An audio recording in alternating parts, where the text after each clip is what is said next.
Le prêche de Tony Blair, le Premier ministre anglais, veut convaincre les derniers indécis et rassurer les protestants. Et à la veille du référendum en Irlande du Nord, il utilise tout son charme. Reportage de nos envoyés spéciaux Memona Interman et Robin Teboul. Cette image, aujourd'hui, marque la fin de la campagne électorale. À droite de Tony Blair, David Trimble, le leader du principal parti protestant. À sa gauche, John Hume, le chef du principal parti catholique. En quelques jours, la troisième visite de Tony Blair à Belfast, un seul but, convaincre et rassurer.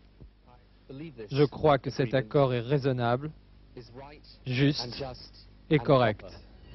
Le catholique John Hume a été au cœur de toutes les tentatives pour ramener la paix. Cette fois, avec le leader protestant Trimble, il est convaincu que la réconciliation est vraiment possible. Maintenant, nous avons une Europe unie et les Français sont toujours Français et les Allemands toujours Allemands. Nous faisons exactement la même chose en Irlande et nous demandons à notre peuple vendredi de voter pour ça, de créer les institutions qui respectent la diversité mais qui nous permettent de travailler ensemble sur la terre commune. Ils seront 1 175 000 à se prononcer demain sur l'accord de paix. Un accord qui prévoit une assemblée locale exécutive, des institutions communes entre l'Irlande du Nord et la République d'Irlande du Sud, une réforme de la police, aujourd'hui à 90% protestante, et la libération des prisonniers politiques, catholiques et protestants, coupables de crimes terroristes.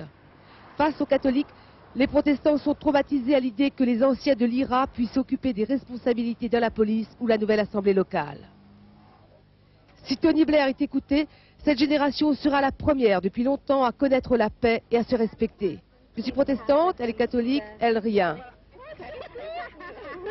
La campagne s'est achevée sur la grande division des protestants. Jusqu'au bout, la bataille a fait rage dans leur rang. Face à eux, les catholiques ont évité tout débat public puisqu'ils n'ont pas organisé de campagne électorale. Mais si demain, une proportion importante de protestants votent non, alors il sera très difficile de mettre en place les institutions qui ont été prévues par les accords de paix.